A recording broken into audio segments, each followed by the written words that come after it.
share my screen one more time. Okay, let's do this one more time.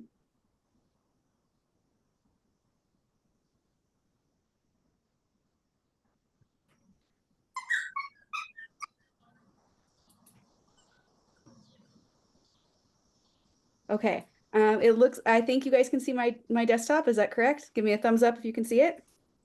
Okay, let's go ahead and jump right in just because I want to be respectful of everybody's time. So, hi friends, this is the Wheels of Welcome program. I'll tell you a little bit about the program and a little bit about myself before we dive into uh, all the information that I have to share with you. So, this is essentially a program to help you get prepared for Big Sugar. After attending a ton of gravel events, I started to see the same pattern happening over and over again, and that was people showing up with the best of intentions, but woefully underprepared. You know, they had read the rider guide and they had trained, but they didn't really know what to expect when it came to a gravel event. And so, my hope with this program is to make you feel totally prepared for event day. And so that way, when I don't even know what day the event is, October 22nd or 25th, don't quote me on it. That way, when it rolls around, you are feeling fully prepared and ready to go. So that's my hope with this. And let me tell you a little bit about what we're going to cover tonight. So tonight, we're just going to go over some intros. I'm hoping Sean Thurman, who is the director of the race, will be joining us. If not, he'll hopefully be joining the next call. We'll talk a little bit about, gravel events and what to expect. We'll spend a bit of time on gear and equipment essentials. We're still a little over a month away. So you've got still have time to make some tweaks to your bike, to your setup if you need to. And then we'll spend a bit of time talking about training and prep and specifically going over the course. I am lucky. I actually live here in Bentonville where the race will be happening. I just rode the course the other day. I've ridden it probably 10 or so times. It's one of my favorite routes to do. So I'm very, very familiar with it and happy to answer any questions.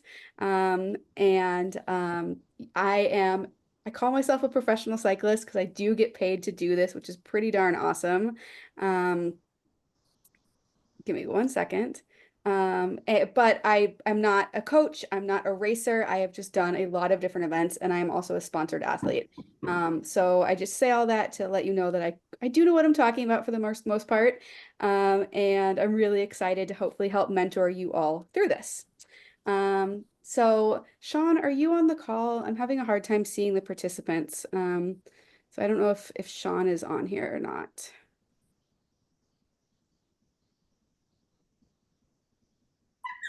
If you are, pipe up.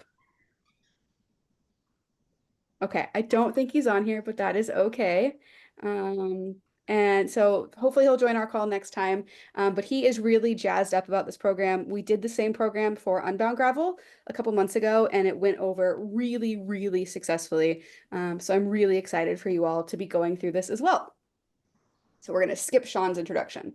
So I mentioned this a little bit already, but these are my goals for the program. I want to cultivate an inclusive community. My hope is that you all will recognize some faces.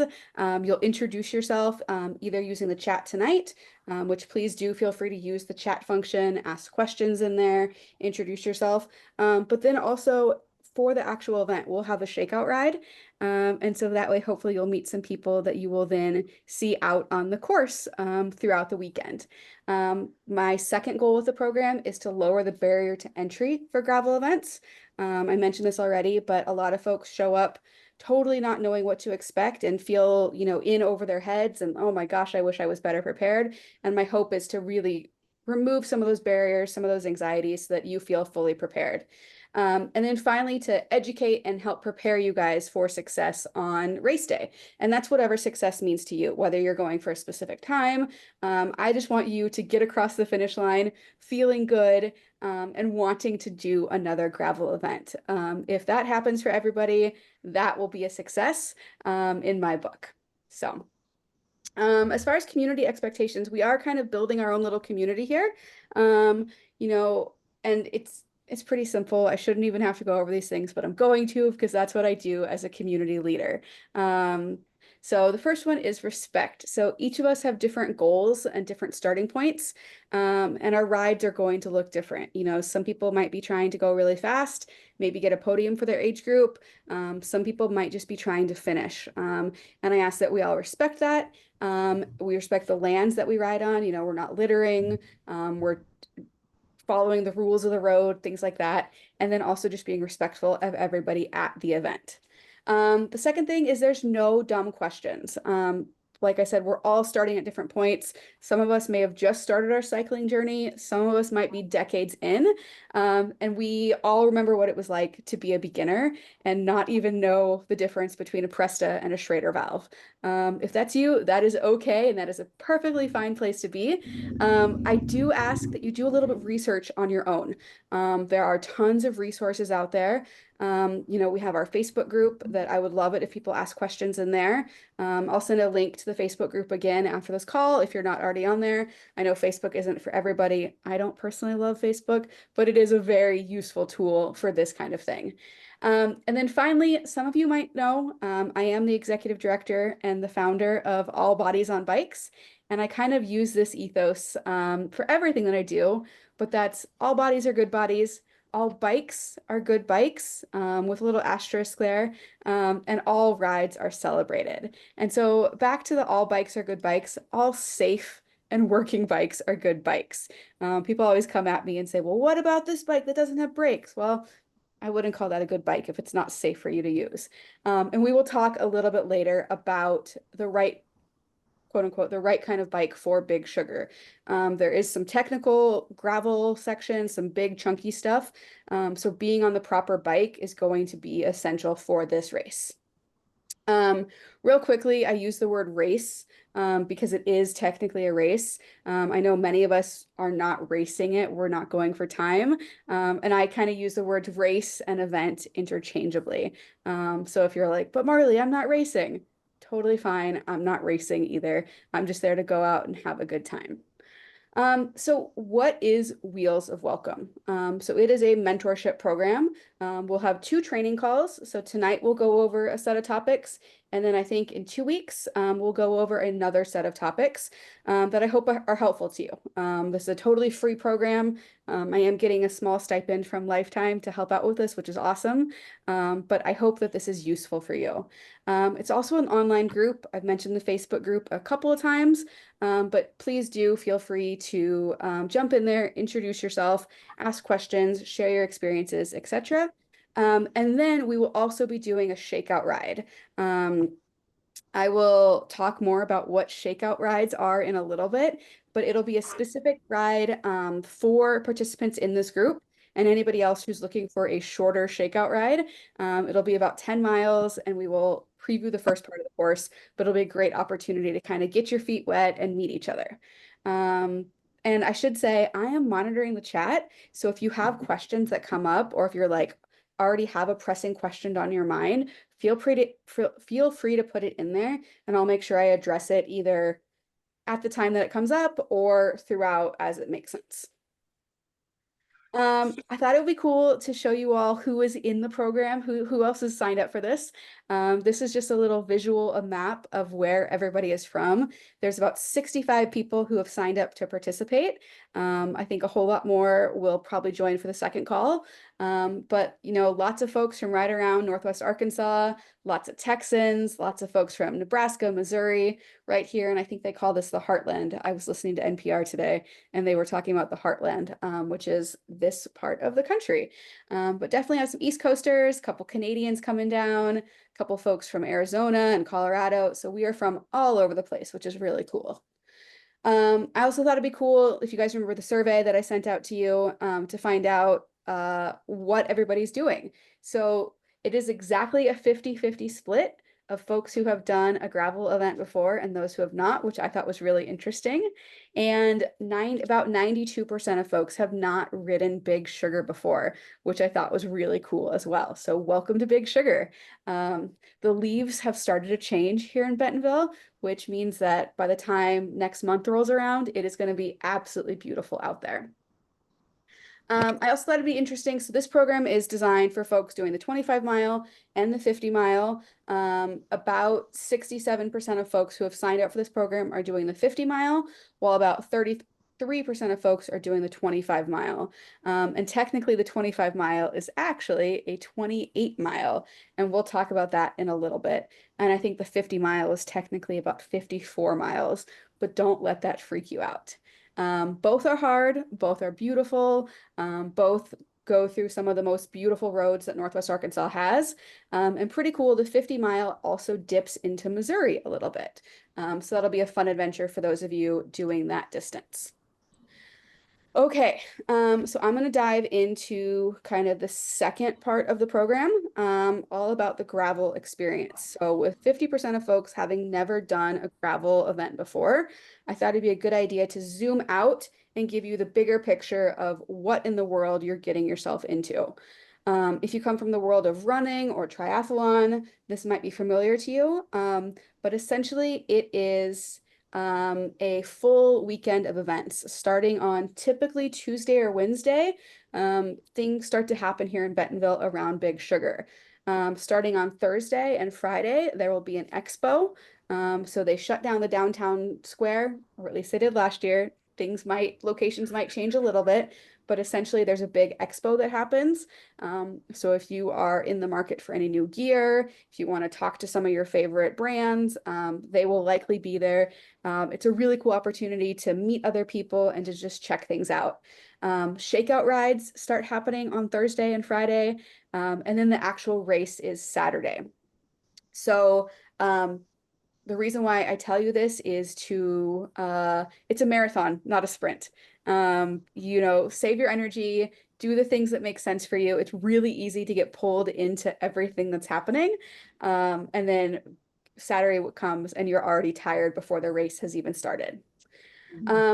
Second thing about gravel is you want to ride your own ride. Oh my gosh, I totally didn't even update that. This sentence contains information related to the title. Whoa. Uh, Ignore that. I will talk a little bit more about Ride Your Own Ride in just a second. And then we'll go over the rules of Big Sugar in depth in just a couple of slides as well. So weekend schedule, I talked about this a little bit already, but the main events are Thursday, Friday, and Saturday. The expo, bring your friends, bring your family. Matthew, to answer your question, bring your friends to the Shakeout Ride, bring folks who are doing other distances to the Shakeout Ride. We won't be taking attendance or anything like that, but it is our ride, and I'll talk about this in just a minute, is really intended for folks who are doing the shorter distances and don't want to rip their legs off before Saturday, and go into it feeling fully prepared. There's also happy hours, there's panels and autograph signings, and then we get to Saturday and there's the actual race. And then Saturday night is also the gravel rave. If you've been on the website, you've seen this, but they have a big after party. Big Sugar is the closing race of the Lifetime Grand Prix series. And so there'll be a big award ceremony for all the pros that have been doing the Lifetime Grand Prix. So all that to say, it is a very full weekend and it's a lot more than just a bike race if you want it to be. If you only want to come and do the bike race, that is totally fine too. But it's really kind of a make your own adventure kind of weekend. So to go into more detail on the shakeout rides, there will probably be between 5 and 10 different shakeout rides. They'll be hosted by different professional cyclists. They'll be put on by different brands. Really the key here, while I would love for you all to come to the Wheels of Welcome shakeout ride, you're welcome to go on any of them. But it's really an opportunity to meet other riders. If you're traveling with your bike, it's an opportunity to make sure your bike is set back up correctly. Nothing's rubbing funny, nothing's rattling in a funny way, things like that. And then it will also give you a preview of the course. We're still developing the route, but ideally we'll get to see the first 3 to 4 miles of the course, which will set you up well for Saturday.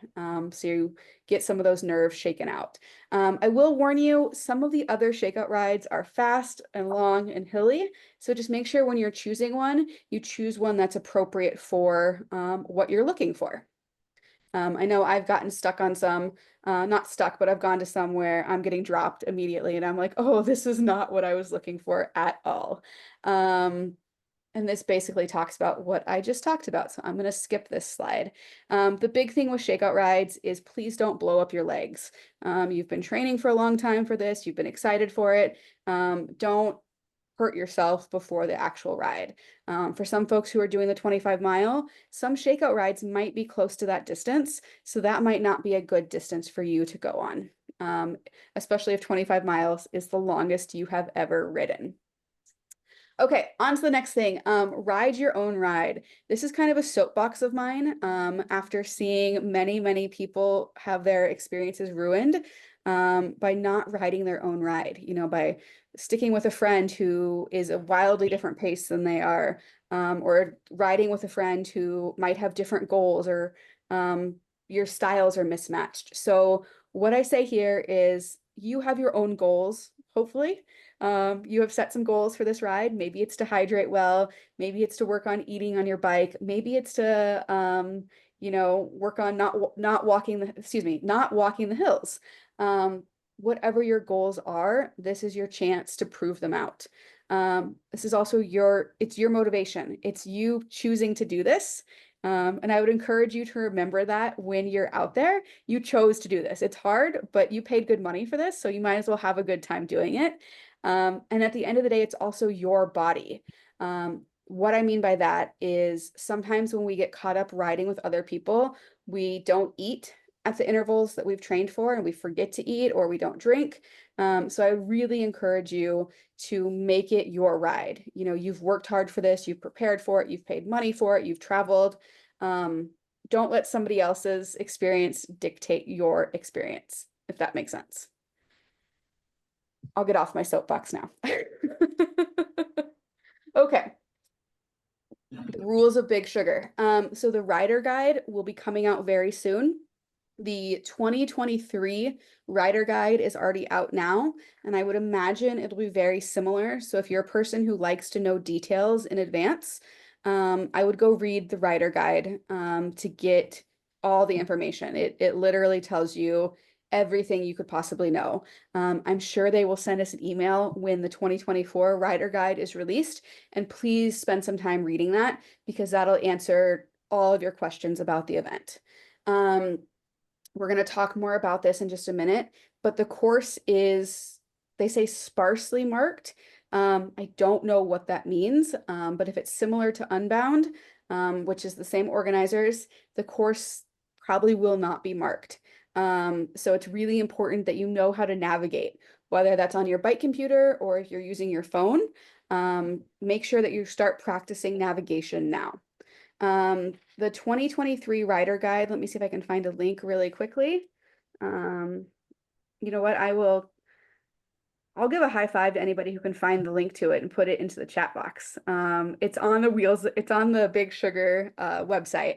I believe you go to events, gravel, and then rider guide should be right there. I can find it. I was looking at it yesterday. Awesome. Thank you so much, Matthew. Multitasking in me is not the best thing to do right now. And then the other really important thing is to please follow the rules of the road.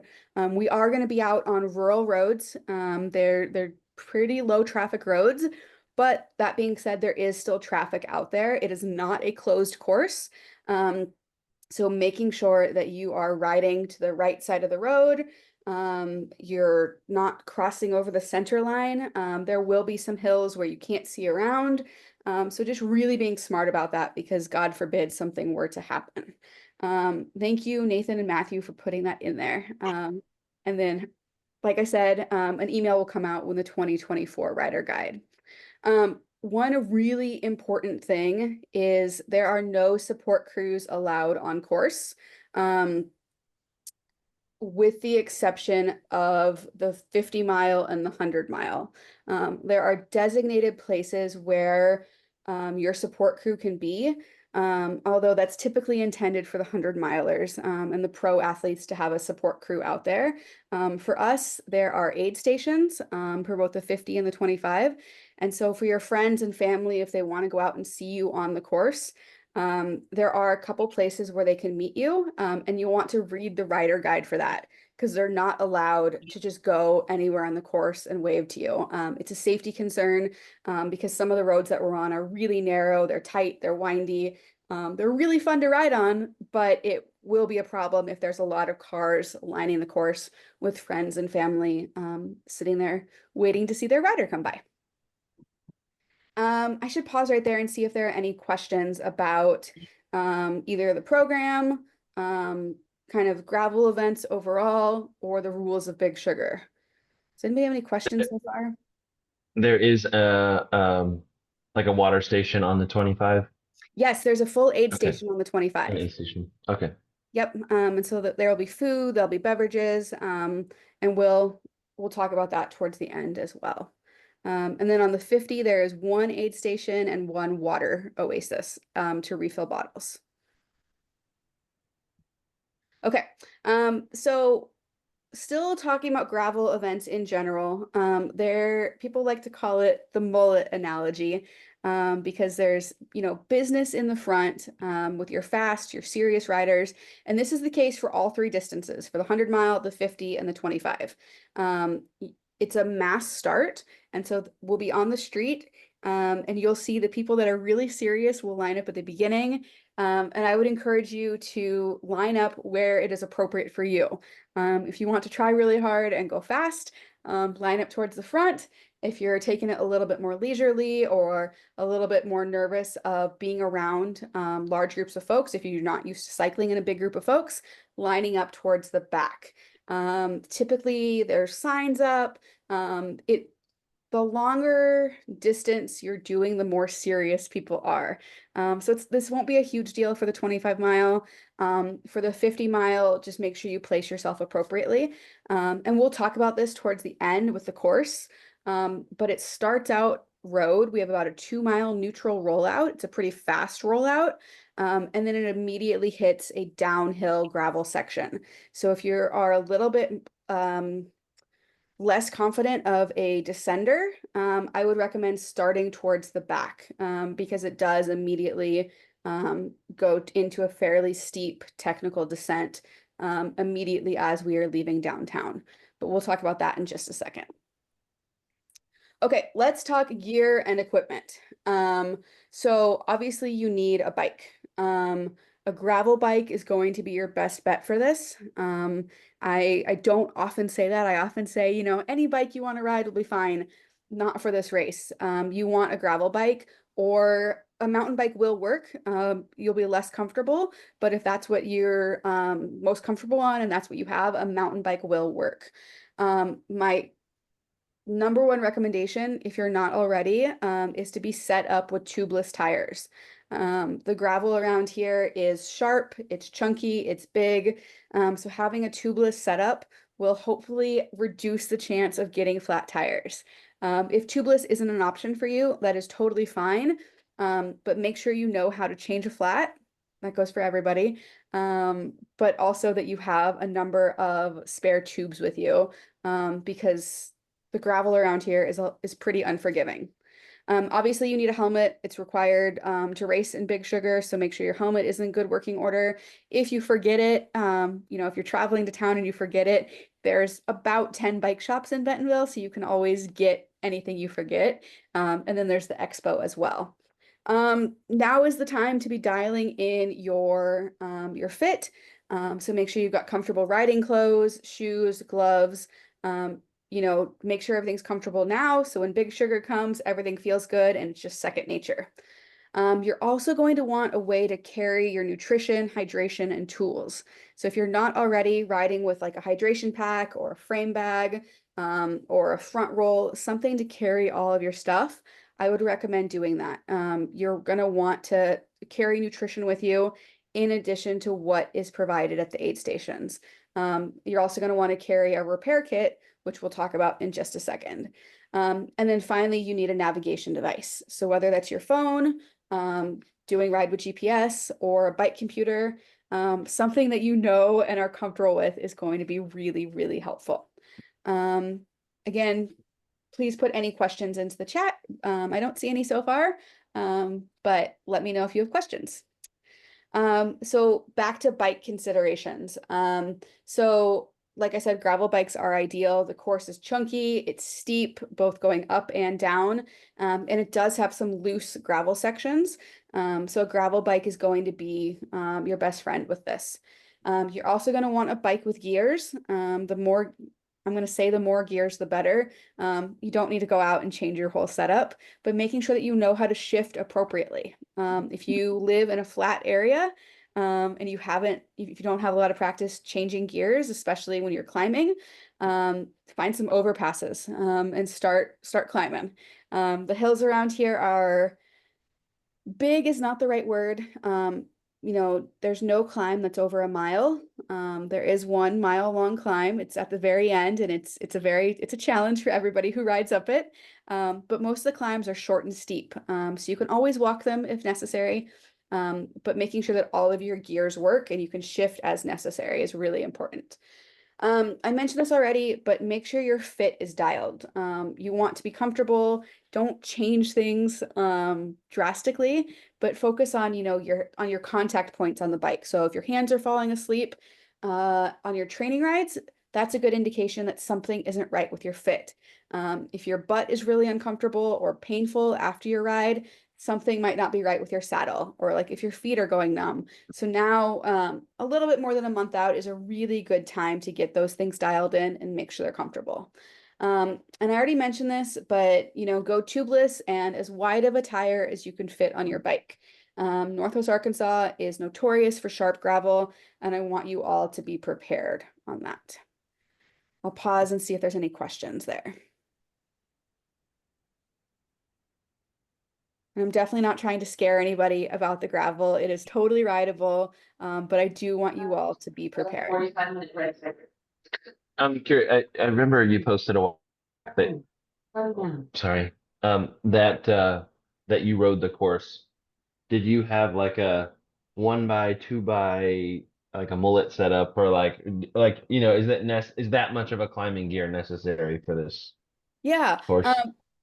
So this is the setup I always ride. It's a Cannondale Topstone. I have a 2x12 on there.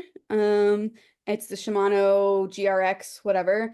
And this has been fine. When I first Okay. rode the course, I walked a few of the hills because there are some sections that get to 13, 14% grade. So there are some very steep sections. But for the most part, I'm able to get into my little ring in the front and my big ring in the back, and I'm able to make it up the hills. Cool. Thank you. Yeah, you're welcome.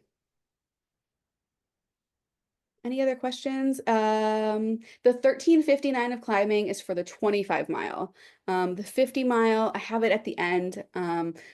As I was putting this together, I thought a lot more of you were doing the 25 miles. So some of these numbers are 25 miles specific instead of 50 miles specific. And so I have a whole slide about the 50 mile at the end. The 50 is a little bit more than double the climbing on the 25. Okay, so repair kit. What needs to go into your repair kit? If you don't already have one, now is a really great time to build one up. You don't want to get stuck out there on the side of the road without these things and knowing how to use them. So you definitely want a multi-tool. I had one in my pocket earlier today and I took it out. But I think we all know what a multi-tool is. Make sure it fits the bolts on your bicycle. There's metric and imperial multi-tools. Get one that's intended for a bicycle.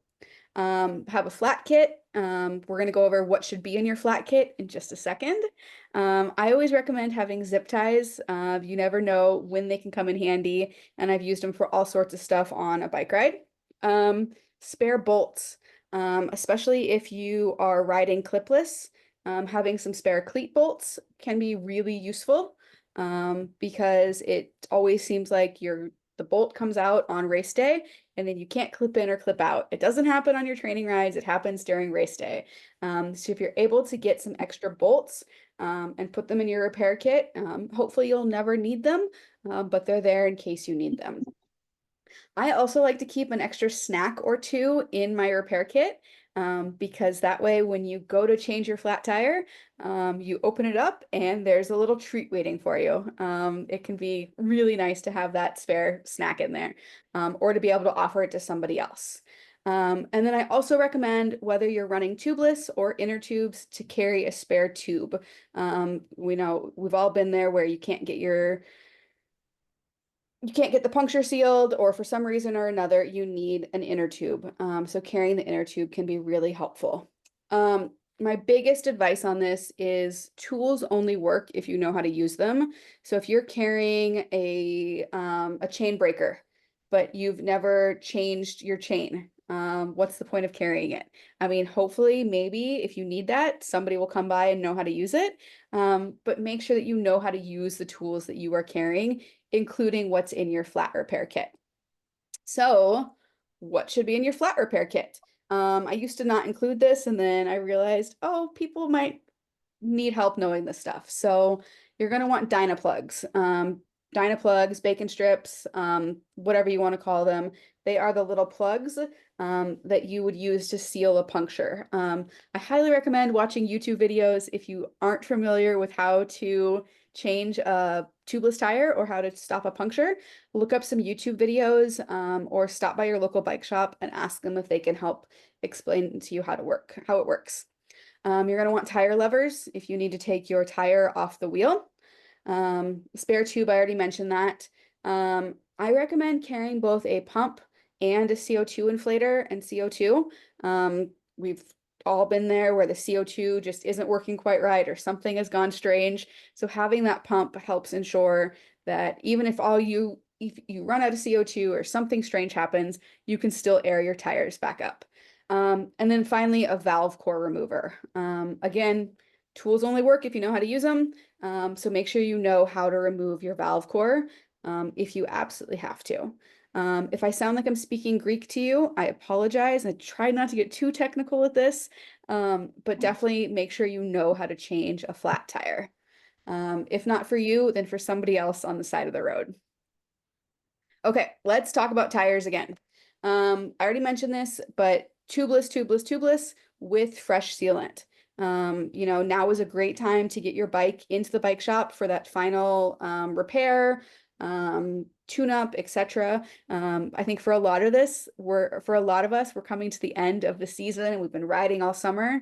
So it might be a good idea to have your bike tuned up before the race, and make sure they put fresh sealant into those tires.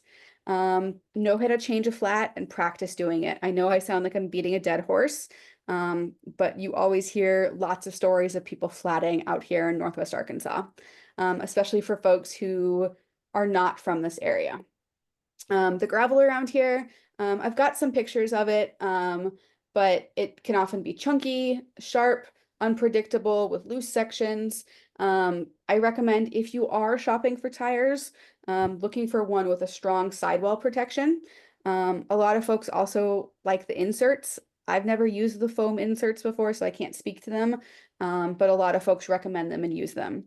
And then finally, know what your tire pressure is. It's listed on the side of your tire. There'll be a range on there. Hopefully you already know what pressure you like to ride at. But if not, use the next couple weeks to figure that out. And then I recommend, feeling that out during the shakeout ride. The gravel that we're riding on might be different than the gravel that you're used to at home. So you might need to make some adjustments to it, either lowering your tire pressure or raising it up a little bit. But this is a really good thing to get in the habit of checking before race day. Any questions about that stuff?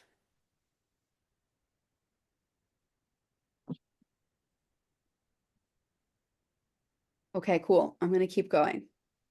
Okay, so let's talk about navigation. I apologize for the potato quality screenshot. That's just how it went this week, and it was blurry. I feel like I'm back in 1995, but that's okay. So talking about navigation. So the routes will be posted on both. I shouldn't say that. The routes are typically posted on both Ride with GPS and Strava. I'm a Ride with GPS ambassador, and so I'm going to share Ride with GPS. But there are instructions out there for how to download if Strava is your navigation of choice. Essentially, I would just take a screenshot of this or come visit it later when it's time to. But when the routes are released, they haven't released the official 2024 routes, although we think they're going to be pretty much exactly the same as the 2023 routes. You'll find the route and basically walk through these steps. You hit save, you hit download for offline, you'll sync your device, and then you go. One really important thing here is you can only download the route for offline use. So let's say, you know, we're up in Missouri, you have the route on your phone, you're riding around and you lose cell phone service. If you've downloaded it for offline use, the route will continue to work. If you don't download it for offline and you lose cell service, you will lose your routing capability. And you might say, oh, but Marley, to get the download for offline, you have to have a premium membership. Well, I have good news. I have a free 30-day premium trial code for folks. So if you take a screenshot of this, use the code Marley24 and you'll get free 30 days premium of Ride with GPS, and that'll allow you to download it for offline. I should know the date of the event. Does anybody know the date off the top of their head? Is it the 22nd? Am I making that up? Yes, you are. I'm making that up. Okay. So whatever day, October 19th. October 19th. Thank you. So my recommendation is on September 19th or 20th. If you're planning to take advantage of this 30-day premium trial code, wait to upload the code until September 19th or 20th. And that way you still have the free premium trial when it comes to October 19th, which is the date of the event. Thank you to whoever said that out loud. I appreciate this community we're building, right? Any questions about that? I know Ride with GPS can be very confusing. I'm happy to answer questions about that if you shoot me an email and can't figure it out, or help direct you to the right spot. But it is important that you know how to navigate, you know how to find the route, because if you're like me and you're slow, there will be times when you are out on course by yourself trying to figure out where the next turn is. So making sure you've got that navigation dialed in is really, really key. Cool. Moving on to training and preparation. I should give a slight caveat about this photo. This photo is from Kansas. There will likely not be any muddy sections on the course. There's not really even any areas where there could potentially be mud. So that is not an element that we will need to contend with. But it is a fun photo from Unbound Gravel a couple of years ago. But I don't want to scare anybody and say, well, that's not what Northwest Arkansas looks like. You are correct. That is not Northwest Arkansas. Okay, so I'm going to get on my soapbox again, because as I've done a lot of these events, I hear a lot of complaining and excuses and things like that thrown around by folks. And I really want to give folks kind of a mental preparation. So there's a lot of things as you're preparing for this that are totally under your control. And if you're able to dial all of these things in before race day, when things go sideways that are out of your control, you're going to be a whole lot better off. So across the next month, it's your job to get these, whatever it is, 8, 9 things dialed in. So your bike fit and your setup, you are in total control of that and can figure that out now. Your tire pressure, same thing. We just talked about this, dial it in, figure out what you like, make adjustments as necessary. There will be plenty of pumps at the expo. So if you're flying into town and think, oh my God, I can't carry my bike pump with me, there's lots of bike shops, there's lots of places that will have pumps. And so you can dial it, you can get your pressure perfect when you get to town. I wouldn't worry about that too much. You can also have all of your mechanical prep ready to go, making sure your repair kit is perfect, making sure you know how to do things. Your nutrition plan. This is huge, especially for an endurance event, figuring out what your body likes to eat, what it can eat when you're doing an endurance event. Same with your hydration. You know, it can be really tempting to change things up. You know, you meet a new brand at the expo and they give you a sample of something, or something comes in your swag bag. I would not recommend trying that stuff on race day. Save that for a training day and use race day for what you've been training with. Again, you're in total control of your navigation plan and equipment. Yes, things can go haywire, but ideally you've been practicing with it. And so on race day, you just go in, you find the route, you hit ride, and you're ready to go, and you're just following the line throughout the day. You know, your fitness and your endurance is up to you. We still have a month before, so even if you haven't been riding, you can definitely still get some base fitness under you, especially if you're doing the 25 mile. It's not super crazy hard course, but you do want to get some endurance built up under you as we get closer and closer. And then finally, your attitude is totally under your control. So I would highly recommend that. So a couple things that are out of your control, the weather, obviously we have no control over what the weather does. Course conditions, you know, I've ridden this course a lot. I've ridden it in the winter, I've ridden it in the summer, spring, fall. It's a beautiful course, and the conditions don't vary that much. It is possible if we get like a huge rainstorm or something that the weather, the course could change a little bit, but for the most part, it's going to be okay. Additionally, we have no control over the wind direction. We might have a horrible headwind. Thankfully, most of the course, there's not too much of it where you're riding straight into a long straight section where a headwind or a tailwind would impact you that much. There's lots of turns, lots of curves, things like that. And then finally, you have no control over how fast anybody else goes. So as you're setting your goals, and you might say, well, I just don't want to be last.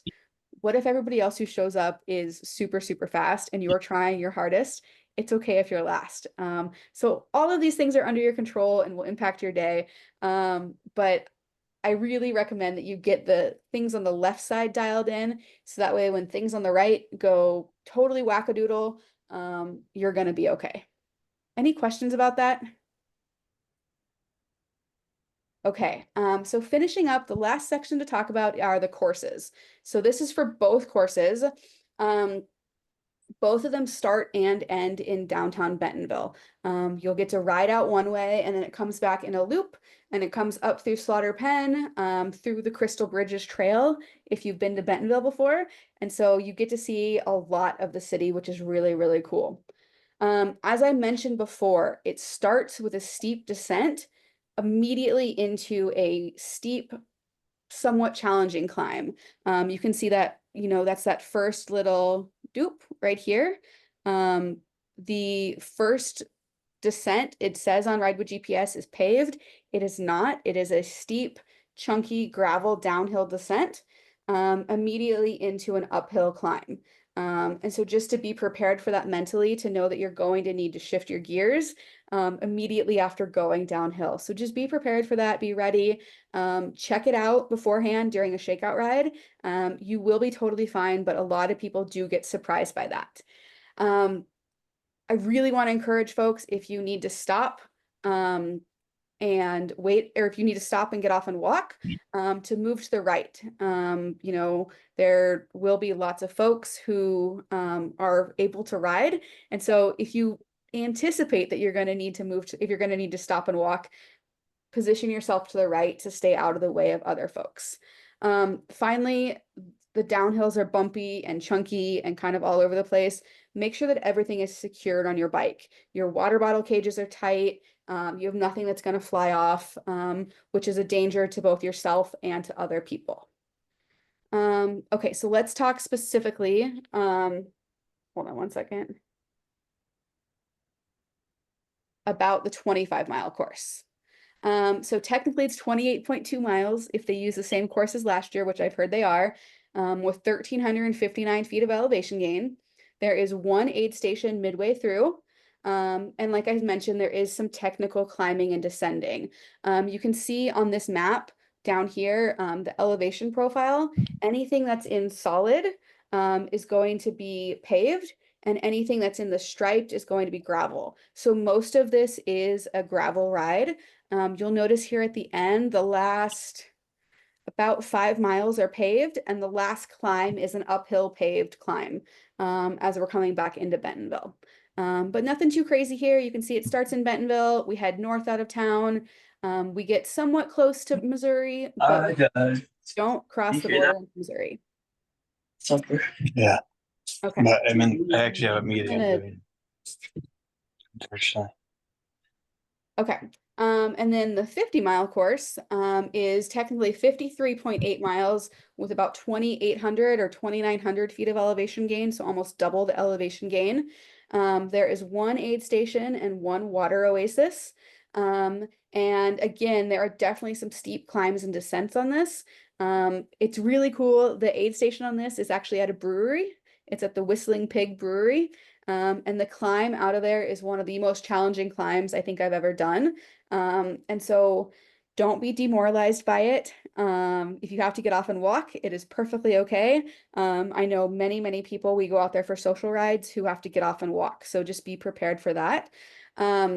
You will also likely intersect with the 100-milers right around the aid station or afterwards. So just making sure that you're riding to the right side and letting folks pass on the left where it's appropriate. I realize that this map looks a little different because there's a lot of caution points on here.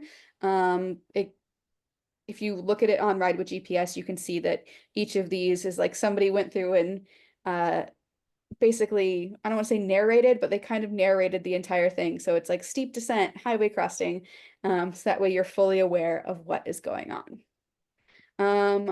The water oasis it's after the aid station. I think it's about 10 miles after the aid station. Don't quote me on that. If you go into the Ride with GPS routes, which we'll send these out to you guys, you can see the water oasis on there. And again, they have not released the courses yet for 2024, so things might change just a little bit, but overall, it's largely the same. Okay, so that is all the topics I have for this time. I realize that was a flurry of information. I hope that was helpful for you. Next time we'll talk more about hydration, nutrition, what to expect on the actual day of. But I just want to say thank you all for joining, and I hope that was helpful, and I'll open it up to any questions folks might have. I'm doing the 25-mile. How does the timing work on the day, like with the other, like when do we start versus when the pro or 100 miles start? Like if we're doing the 25, will we be able to see the start of the pros or see them finish? Okay. Yeah, that's a great question. So they haven't released the actual schedule for the weekend yet. So I don't know exactly what time, but typically the way it goes off is the 100-milers or the elites will start, and then 10 to 15 minutes later, the 100-mile, and then usually 30 minutes later, 50-mile, and then typically 15 or so minutes later, the 25-mile. And so you can always go out there earlier and watch the earlier waves go off. And then I would think with timing, so the 25-mile course, it usually takes me about 3.5 hours to ride, depending on how many times I stop. And I average about 10 miles per hour with the climbing. So it typically takes me about 3 hours. So we should be back in town if you ride around that pace. And I tend to be a little bit of a slower rider towards the back of the pack. You should be back in time with plenty of time for the pros to finish. Last year I did the 50 and I was finishing in about the same time as the pros. Thank you. Curious what the taper looks like before the race. So this is totally individual. As I mentioned, I am not a coach. Tapering for me, what that typically looks like is I try and get in, one last big ride about a week before the ride, or before the event. I'll try and do a distance of about the distance that we're doing at the event. And then that week of, I'll just get in small social rides. I'll do a shakeout ride for the weekend. And then that's what my taper looks like. But again, I'm not a coach and I don't want to prescribe anything. Any other questions? Again, you can always email me and I'll be around the weekend of, and excited to hopefully meet some of y'all. Wonderful. Thank you all so much for joining.